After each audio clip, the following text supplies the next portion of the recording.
लोकसभा की कार्यवाही के बीच जो कुछ भी हुआ वो एक चर्चा का विषय बना हुआ है। गंभीर मुद्दों के बीच में हंसी मजाक भी होता हुआ दिखाई दिया और उसके बाद में अंत में राहुल गांधी पर गंभीर आरोप लगे कि उन्होंने फ्लाइंग किस दिया है, यानी अभद्र टिप्पणी, चरित्र में दाग हो ना, वो दूसरे के गिरेबान में साइन सिग्नेचर दूसरे के आदमियों पर डोरा डालने वाली अभद्र इशारे करने का जो है आरोप राहुल गांधी पे लगते हुए आरोप लगे। लेकिन इसकी हकीकत क्या है ये एक अलग विषय है, इस पर हम बात करेंगे। और क्या संवेदनशीलता रही है इस पूरी कार्रवाई के बीच में, वो उस पर बात करना बेहद ज़रूरी है। किस तरह से देखते हैं जो कुछ भी हुआ और कितने संवेदनशील मुद्दे थे और उनको लेकर जो चर्चा रही, उस पर आपका क्या कहना है?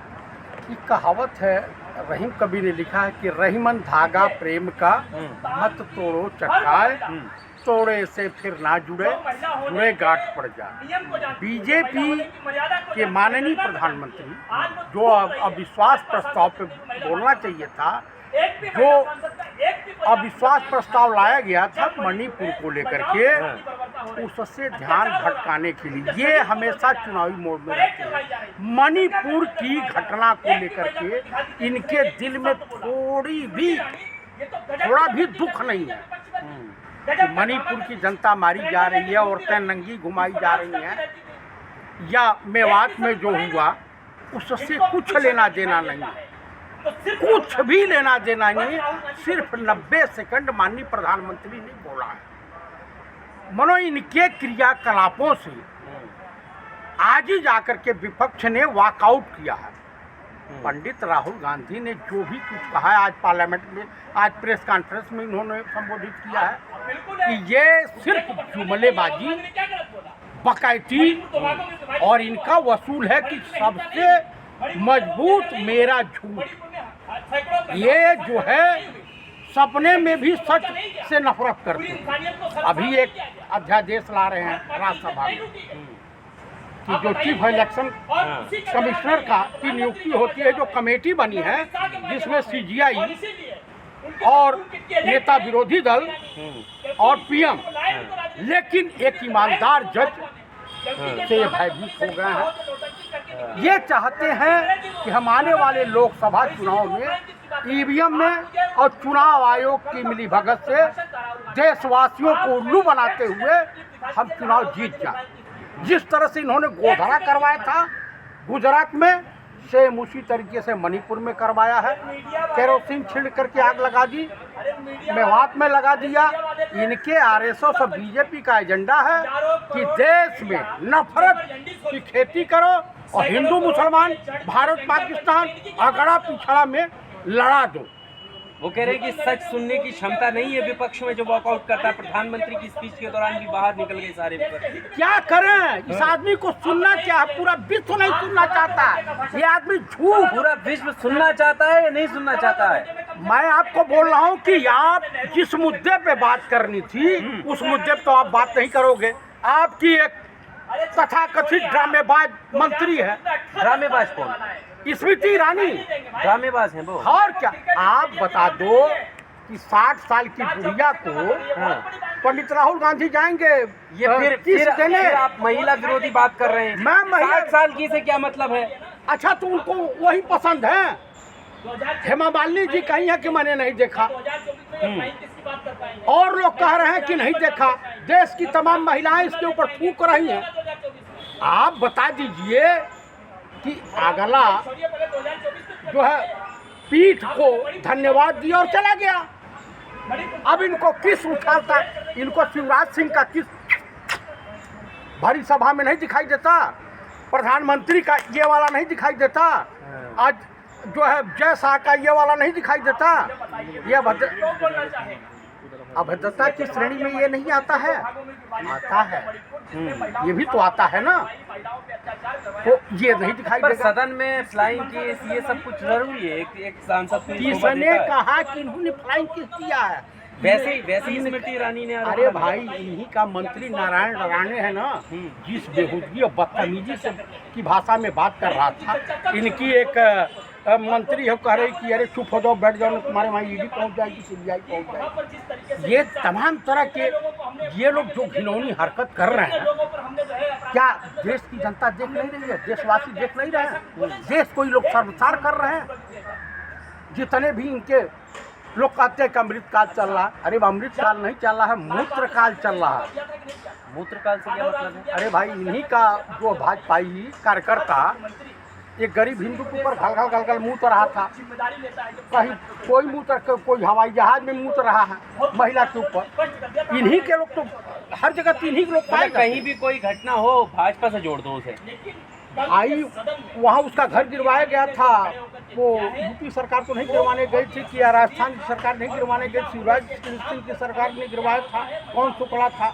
तो आपको चलो ठीक है, अब राहुल गांधी पर ये आरोप लगे, आप कह रहे हैं कि किसने देखा, किसी ने नहीं देखा, कुछ ऐसा नहीं है। राहुल गांधी का एक वीडियो पहले वायरल हुआ था कि वो आंख मार रहे थे। आपको ये बताइए कि मैं आपको डीपर मारूं? आपका हमारा मित्रवत संबंध है ना, हम आँख से इशारा करें, करते हैं नहीं एक दूसरे को, और जो मुंह में डालकर सीटी बजाने वाला ये पार्लियामेंट में हुआ था, वही स्मृति ईरानी ने किया था। सीटी बजा रही थी, तो किसको सीटी बजा करके लुभाना चाह रही, आकर्षित करना चाह रही, ये भी बता दें। यह अभद्रता की श्रेणी में नहीं आता है। किसी पुरुष को सीट दे करके सीटी बजाना ये नहीं आता है। अभी इतने सोशल मीडिया पे चल रहे हैं इन लोगों के जो कुकर्मों के कारनामे, जिसको देख करके हिंदुस्तान की जनता शर्मसार हो गई। मणिपुर में जो महिला 3 महिलाओं को जो नंगे घुमाया जा रहा था, वो उससे हिंदुस्तान की नाक नहीं कट रही है। आप बताइए, हाथरस में बेटी उस पर बोले। बीजेपी के लोग जो है बलात्कारियों के पक्ष में रैली निकाल रहे हैं, उस पर इन्होंने कुछ बोला? पर यही तो अफसोस है कि देश में इस तरह के हालात हैं, बेटियों को नग्न अवस्था में घुमाया जा रहा है। मेवात में देखिए, हरियाणा के अलग अलग जगहों पर क्या कुछ हुआ है, और बहस चल रही है इस बात पे राहुल गांधी ने क्या फ्लाइंग किस कर दिया, किसने क्या बोल दिया। देखिए, देश के मुद्दों से ध्यान भटकाने के लिए मनगढ़ंत आरोप लगाए जा रहे हैं। बीजेपी का चाल चरित्र चेहरा यही है, इसके अलावा और कहीं कुछ नहीं है। रामलला में आएंगे, मंदिर यहीं बनाएंगे, मंदिर से रोजी रोटी मिलती है क्या? अयोध्या आज रहे ध्वंस जा, क्या मतलब है? यहाँ लोगों को रोजगार चाहिए, किसानों की समस्या का समाधान चाहिए, मणिपुर का समाधान चाहिए, मेवात में दंगे फसाद हो रहे हैं उसका समाधान चाहिए। आप बता दीजिए, ये जो हो रहा है गलत नहीं हो रहा है क्या? आप भी मुझे बता दीजिए, बिल्किस बानो के बलात्कारियों को, हत्यारों को क्या अशोक गहलोत साहब की सरकार ने बरी किया है? बीजेपी की सरकार ने चुनाव से पहले बरी किया। क्यों किया? इसके पीछे रीजन है कि उन बिरादरी का वोट लेना। तो ये अत्याचार की श्रेणी में नहीं आता। बिल्किस बानो लेडीज नहीं है, है ना? देखिए, दंगा फसाद होगा, हिंदू मरे, मुसलमान मरे, सिख मरे, ईसाई मरे, मरता तो इंसान। किसी बच्चे के सर से साया उठ जाता है, किसी बहन की मांग का सिंदूर उजड़ जाता है, किसी माँ की गोद उजड़ जाती है। कितने लोग प्रताड़ित होते हैं, इसको आप नहीं देखते हैं? तो कम से कम पंडित राहुल गांधी ने पार्लियामेंट में सिर्फ एक ही शब्द कहा ना कि मणिपुर जल रहा है, प्रधानमंत्री मौन है। प्रधानमंत्री को इस पर कुछ करना चाहिए। सेना लगा करके, अगर आपकी पुलिस कंट्रोल नहीं कर रही है, सेना लगा करके इसको करवाना चाहिए। अभी तो मणिपुर है ना, अभी मणिपुर, मेवात, हरियाणा झांकी है, अभी ये सब पूरा हिंदुस्तान जलाएंगे, यही बाकी है। क्या बात कर रहे हैं? गंभीर आरोप लगा रहे हैं आपके। अरे भाई, इन्हीं के पार्टी के राज्यपाल रहे सतपाल मलिक, उन्होंने कहा किसी बड़े हिंदू नेता की सब हत्या करा सकते हैं, राम मंदिर पर विस्फोट करा सकते हैं, या काशी विश्वनाथ मंदिर पर विस्फोट करा सकते हैं, या ये मथुरा पे विस्फोट करा सकते हैं। लेकिन अब मुझे चिंता है कि हिंदू हृदय सम्राट सबसे बड़ा नेता कौन, इनके पार्टी का किसकी हत्या होने की साजिश है? मुझे तो लग रहा है कि इस समय हिंदुस्तान में एक ही हिंदू हृदय सम्राट दिखाई दे रहे हैं, तथा कथित उत्तर प्रदेश के मुख्यमंत्री। ये किसी को भी बल चढ़ा सकते हैं।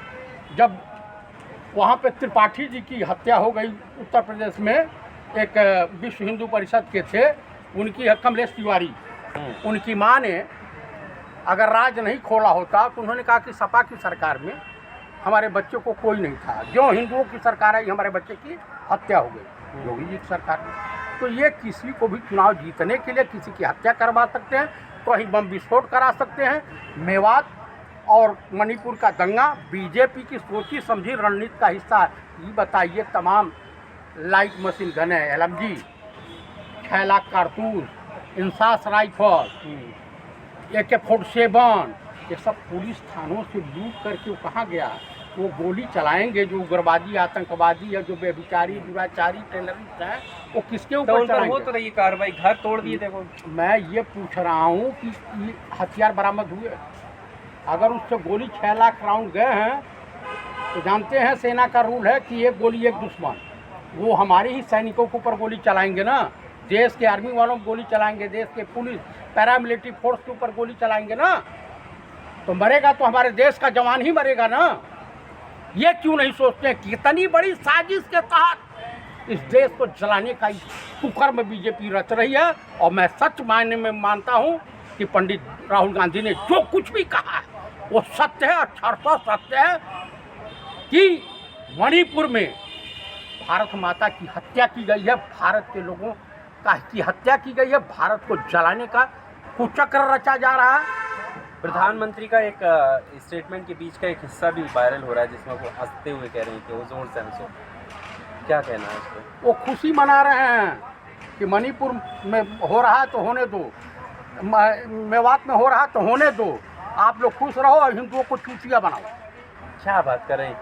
हिंदू सशक्त हो रहा है? कहीं सशक्त नहीं हो रहा है, हिंदू सशक्त नहीं हो जा। आज मणिपुर में बहु बेटियों की इज्जत आबरू नीलाम की जा रही है, लूटी जा रही है, नंगी घुमाई जा रही हैं।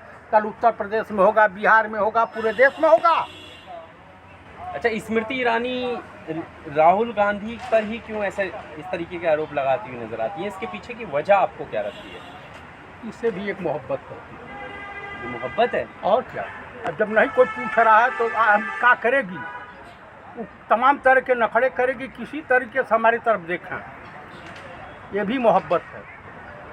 वो मोहब्बत अपने पति हाँ। पर करेंगी, उनकी शादी हुई है, क्यों दूसरे से करेंगी? ये क्या बात कर रहे हो आप? अरे भैया, पसंद अपनी अपनी होती है तो हम क्या कर रहे हैं? देश की जनता यही तो कह रही है, जो देश की जनता बोल रही है मैं वही कह रहा हूँ। सोशल मीडिया पे चल रहा है। क्या चल रहा है? अरे भैया, अभी सोशल मीडिया पे चल रहा था कि सरकार कोई अग्निवीर शादी योजना लावे कि 4 साल पति पत्नी साथ रहे, उसके बाद छुटकारा आज़ाद हो जाए। कोई ऐसी योजना मोदी सरकार लावे। मोदी जी भी तो आज़ाद है ना, लैम है। बीजेपी की यही नीति है, यूज एंड थ्रो। चलिए, ठीक।